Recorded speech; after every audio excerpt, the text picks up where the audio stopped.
Hello, and welcome to this presentation about the experiences of women in homes for unmarried mothers between 1945 and 1985. My name is Nora Salas, and I am the director of the Cucci Office for Local History at Grand Valley State University. Our mission is to help bring forward local histories of different unrepresented people who might not have been included before. I'm also an associate professor of history at Grand Valley. And now I'd like to turn it over to my co-presenter to introduce herself. Hi, my name is Hannah McBride. I am a senior at Grand Valley, and I am a group social studies major with a double. I'm actually a double major in history, and I have a focus in secondary ed. Thank you, Hannah. Now I want to talk about maternity homes in a general sense before we get into the local Grand Rapids experience. We're here specifically to discuss the experiences of women in the Evangeline Booth home, which was located in Grand Rapids on the corner of Fulton and Fuller, where the current Salvation Army headquarters are. During the 1940s through the 1980s, the Evangeline Home and Hospital functioned as what was called a maternity home, which was a kind of charitable facility where unmarried women stayed during their pregnancies, when they gave birth, and during their recovery. This is the time period Hannah focused on in her research at Grand Valley last summer. Before we get into the specifics of the Evangeline Booth home in Grand Rapids, I want to also address the broader history of efforts to help so-called fallen women. I say fallen women here because in the time period in which the Salvation Army and other similar national charities like the Florence Crittenden Home were founded, this was a term used for women who had children while unmarried. Between the late 1800s and the early 1900s, these women were considered to have, quote, fallen from grace and lost their innocence because they had engaged in sex outside of marriage.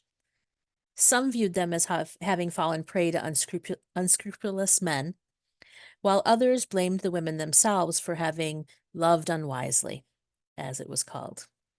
Locally, appeals for funds written by Grand Rapids Salvation Army Superintendent Emma Anderson focused on the youth of many of the what they called child mothers who came to them and described those under 16 as more, quote, sinned against than having sinned. And we see a 1922 pamphlet here that addresses this point and seems to support it.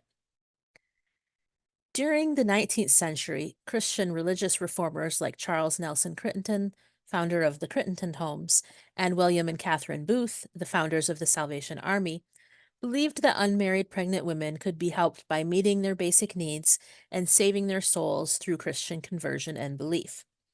The Salvation Army also emphasized the evangelical abilities of their staff to convert others and to model the benefits of living a righteous lifestyle through their own behavior. At first, in the 1890s, these homes focused on prostitutes and desperately poor women accused of petty crimes.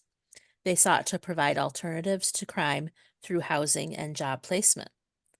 The Evangeline Home in Grand Rapids was one of around 20 similar Salvation Army facilities in the country during its founding years.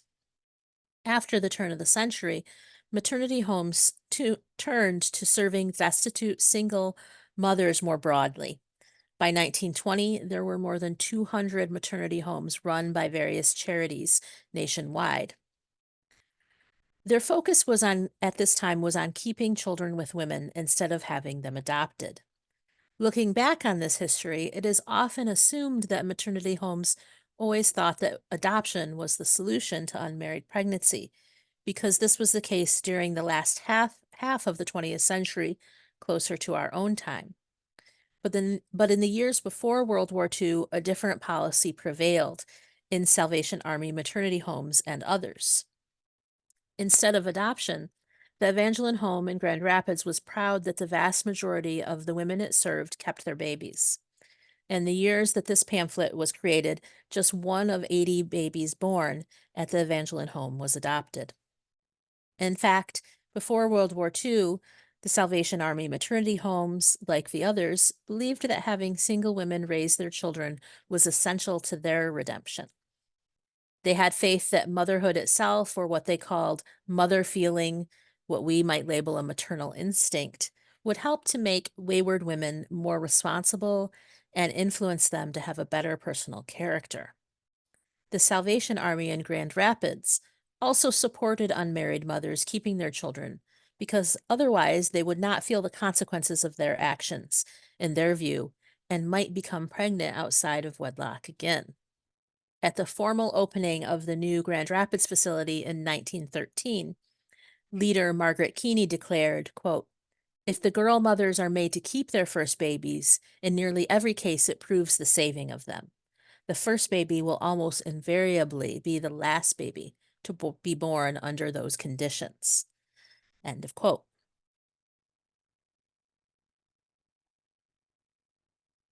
From the 1920s on, though, a change in ways of thinking about social problems was building that was to have significant consequences on how unmarried motherhood was treated after World War II.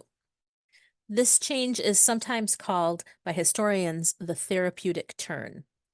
This refers to the increasing role of psychological thinking and attitudes and policies towards all kinds of social ills, including mental disturbance, alcoholism, juvenile delinquency, etc. For unmarried pregnant women, this meant that their sex outside of marriage and pregnancy was no longer viewed so much as a sin or a character flaw, but as a sickness or mental deficiency. After World War II, this kind of thinking really gained the upper hand and dominated policy through the decline of maternity homes in the 1970s. This new viewpoint went hand in hand with the increasing professionalization of fields like social work and medicine. This change meant that unmarried motherhood was a condition to be treated more than it was a personal failing that could be overcome by leading a more righteous way of life. Following World War II, maternity homes still helped with basic needs and provided medical care. What changed was the focus on adoption as a solution to the so called problem of unwed mothers, as they were referred to.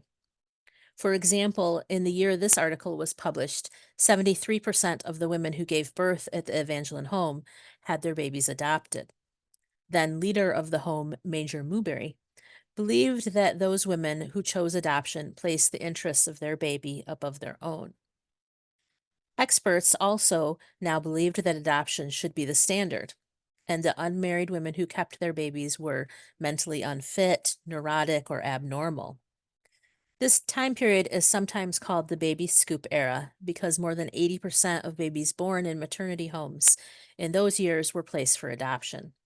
Between World War II and the early 1970s, around 4 million primarily young white women in these facilities were pressured into not keeping their babies. Now that I've talked about some of the broader story of maternity homes, I'm going to turn it over to Hannah to address the impact of those homes on unmarried mothers and in the Grand Rapids home in particular. The Evangeline Booth Home in Grand Rapids would care for thousands of women and their children during its years of operation. Like other Booth homes across the country, the home's staff wanted to make the experience reformative. Yet, other researchers have found that many of the women who were residents of the Evangeline Booth homes were troubled by their experiences in the homes. The women felt pressure from outside of the home due to expectations from parents, social workers, medical workers, and home staff. This pressure came from the thought that keeping the girls secluded from the public would have the best result. In promotional materials, the home protected the women's anonymity by not showing their faces. The interview we conducted with a woman who gave birth at the Evangeline Booth home in Grand Rapids confirmed the view that the maternity homes were a part of the harmful environment that stigmatized and disempowered the so-called unwed mothers. In the homes, staff believed the care provided by the maternity home would result in the unmarried mother returning to the ideal path of the good girl. Aspects of this care included religion, education, and adoption. Many of these efforts left the women feeling hurt due to their lack of autonomy and the erasure of their loss. The public deemed the mothers to be quote unquote bad girls. This messaging was pervasive in the way that the women thought of themselves. The clip that we're about to play is from a 1959 news special by Unit 8 News, which has become known as Wood TV 8. This has been my room for several months. I'm sitting in that chair, but you can't see me. That's because I could be just anybody. And I guess there are some people who don't want to see me. There's a lot of things I don't understand. I'm 16 years old. I'm a senior in high school in a little town not very far from here. I just had a baby. I'm what you call an unwed mother. But I'm not a bad girl. Please believe me, I'm not a bad girl.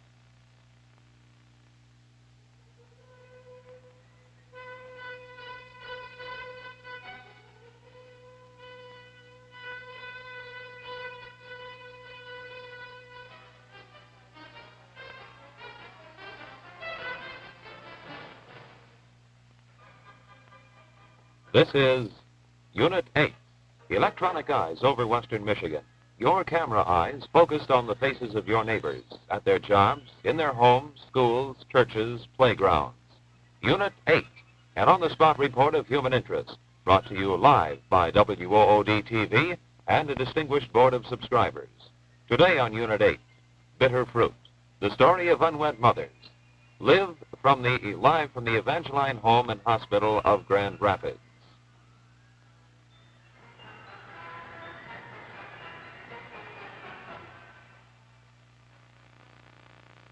If you listen to my story, maybe you'll understand what I mean when I say I'm not a bad girl. And I hope I can tell you how grateful I am that the people here at the home have been so wonderful to me. And I guess I felt that everybody in the whole world ought to hate me when I first came. The girl in the clip clearly shows what life was like for unwed mothers during this time, with the shame that was being placed on them. The existence of the reel also shows that the Evangeline home wanted the public to know that the so-called bad girls could become good. Strong emphasis on religion in the home focused on how the home could provide renewal for the women. It is important to note in our sources that many of those who participated in the religious aspect of renewal believed that they were doing it for the right reasons. However, the religious tone in the home contributes to the shame of the quote-unquote bad girl.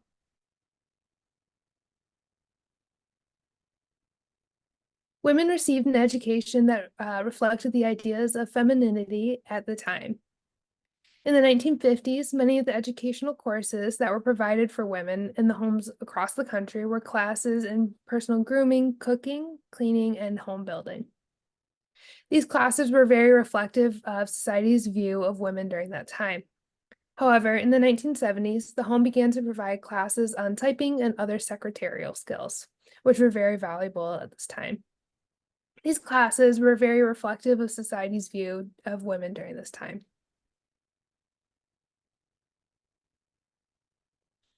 Another way the Evangeline Booth home practiced rehabilitation was through adoption.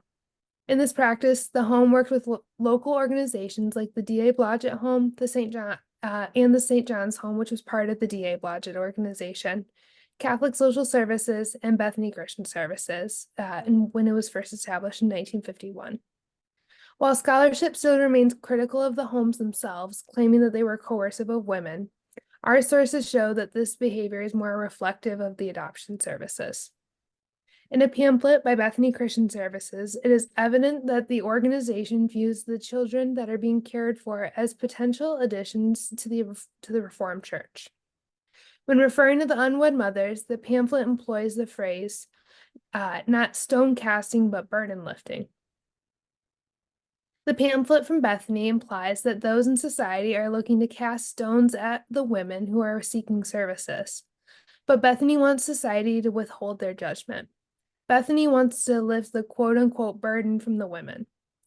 The burden that the pamphlet is referring to is the product of sex outside of marriage, which is the baby.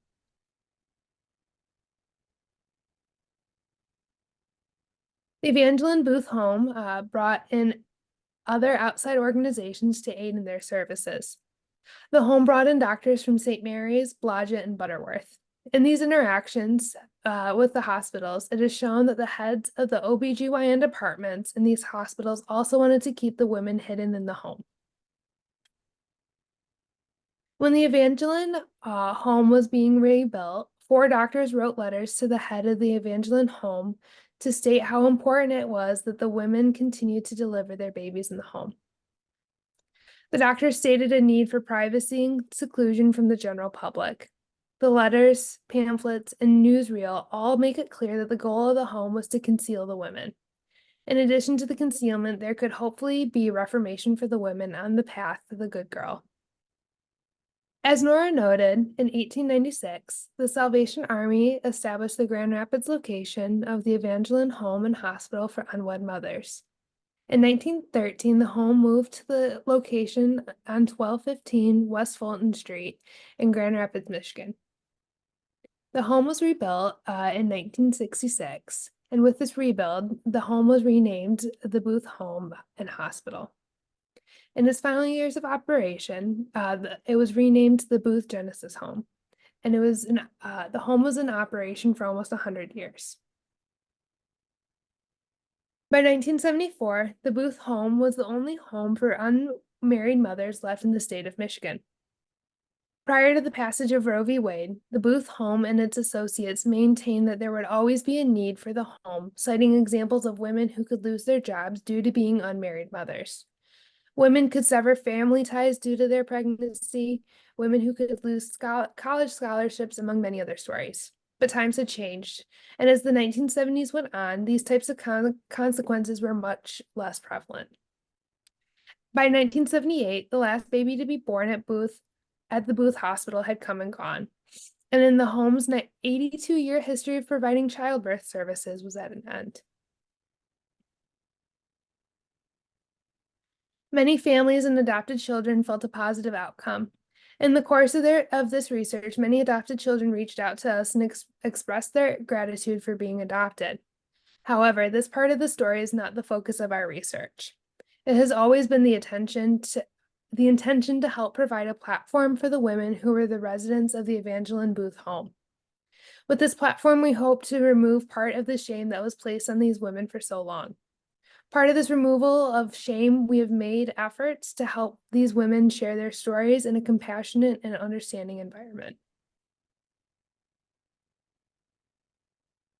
I want to say thank you to all the people who have supported this research. So thank you to Julie Tabor and all of the Grand Rapids Public Library staff. Thank you to the staff at the Grand Rapids Public Museum Archives, Alex Forrest and the staff of the Grand Rapids City Archives. Thank you to Susan Mendoza and the Office of Undergraduate Research. I also want to say thank you to the Ott Steiner family, and then thank you to our interviewees, Janet and Jane.